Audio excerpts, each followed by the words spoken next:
So you hear a lot of people like, oh, I'd rather be paying a mortgage than putting some money in someone else's pocket by paying rent. Keep in mind, when you pay rent, if the roof falls in, if the boiler breaks, if something goes wrong in that house, the landlord is responsible for that. When you own the property, you're responsible for everything. So when you purchase the property, you're going to have the cost of moving, you're going to have solicitor's fees. If you're buying a house, you're required by law to have building insurance. You're going to have moving costs and running costs and things that you never expected because you bought the house and the seller didn't tell you that there was a hole in the roof or that the boiler was about to go out. So always assess if you're going to be able to afford this new place. You're going to need protection. There's going to be other things that you need. But we're going to talk a little bit about running costs. So we're going to shortly be bringing in Hope, and Hope will be giving us some information, some hints, and some tips on how to save money on your utilities.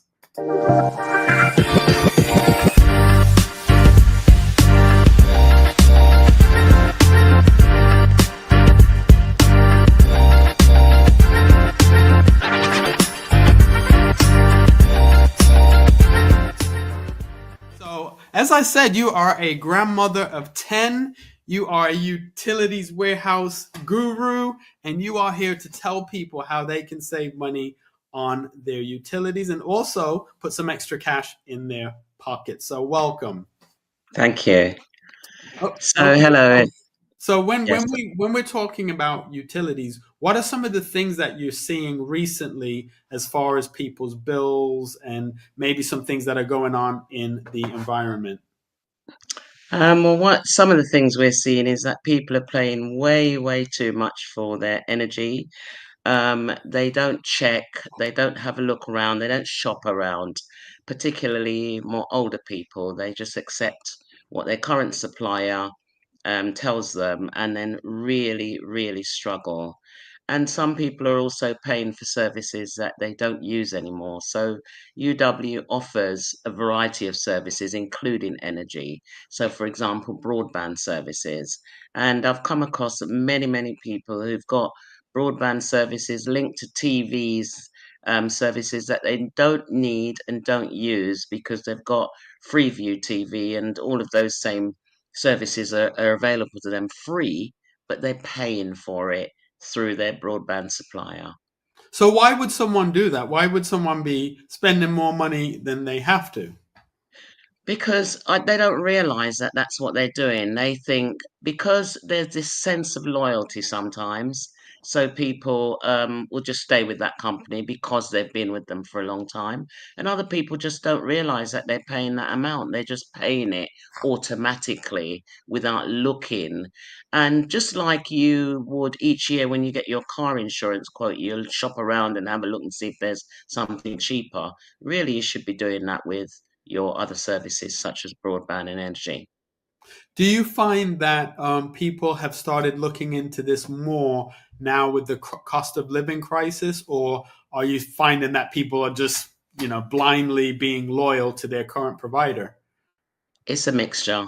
So there is more awareness. So some people are looking into it more, but some people are talking about it more, but still doing exactly the same thing, staying with the provider, not shopping around.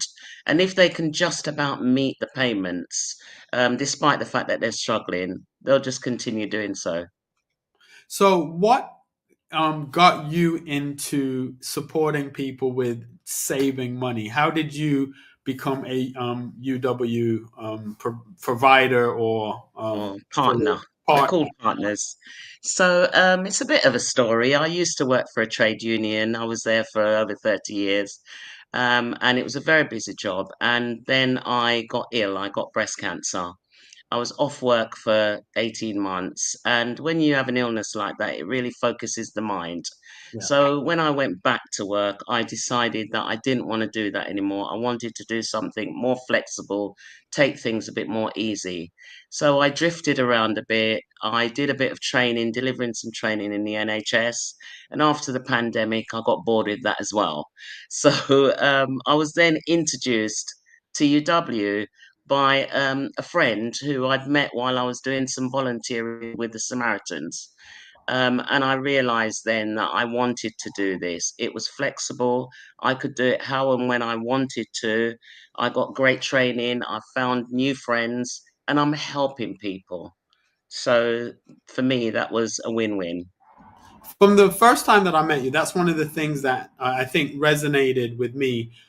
That you genuinely want to help people, and helping people save money is life changing because that Yeah. impacts so many other parts of their life. So, do you save people a little bit of money? Do you save people a lot of money? And how does it work? How would someone go to the Uh, next stage with that?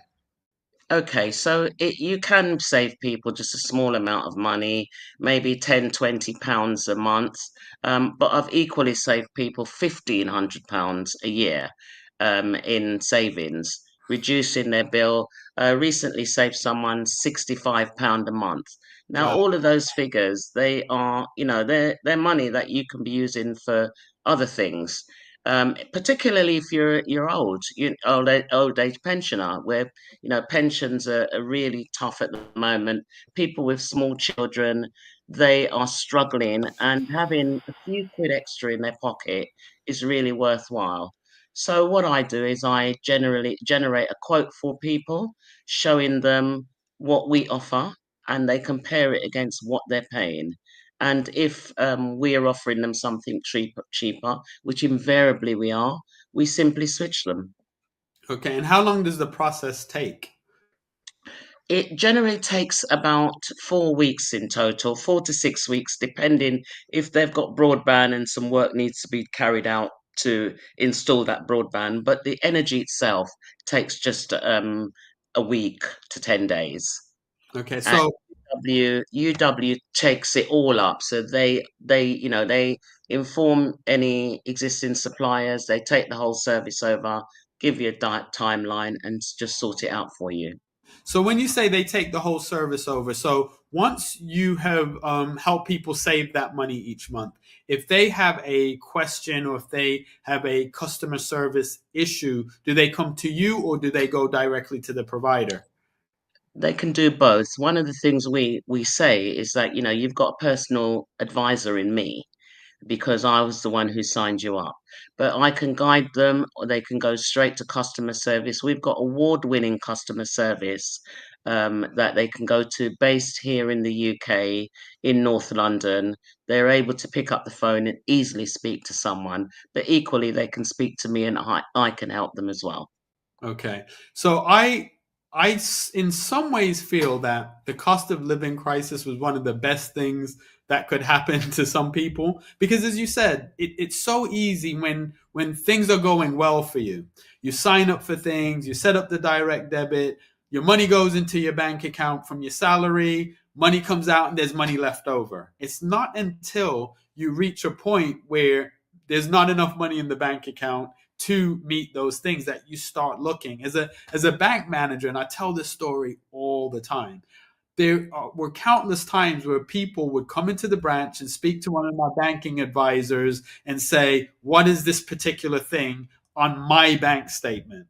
Yeah, 'Cause people don't look at those things. And then, they'd sit down with the banking advisor and you'd see that they've been paying this thing for 6 months, 8 months, 2 years, and never noticed until things got a little bit tight for them.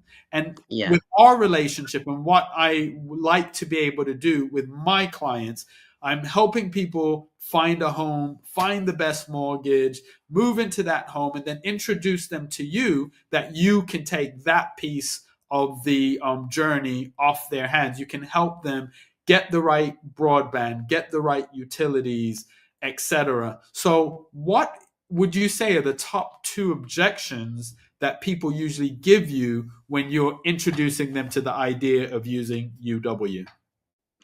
I would say one of the main things they say is they've never heard of UW, so they don't want to go with them, despite the fact that we're showing them clearly that we can save the money. They say, I was with British Gas or another company, and I know them. They advertise all the time. UW doesn't advertise anywhere. We are a word of mouth company. We sell our services through people like myself. The second thing they'll say is, "Oh, I knew someone who was with UW 5, 10 years ago, and they weren't happy. So, I'm not going to go with them." Again, despite the fact that everyone's usage on their things are different, Yeah. and it was 5 or 10 years ago, and things have changed, and we show that we can save them money. So if somebody wanted to get in contact with you, how would they do that? They could do that in a number of ways. They can call me on my mobile, which I think you have Yeah, on I'll your share the screen somewhere. information in the description. Yeah, or they can contact me through the web address again, which you have. And once they've put an inquiry in, I will contact them and help them.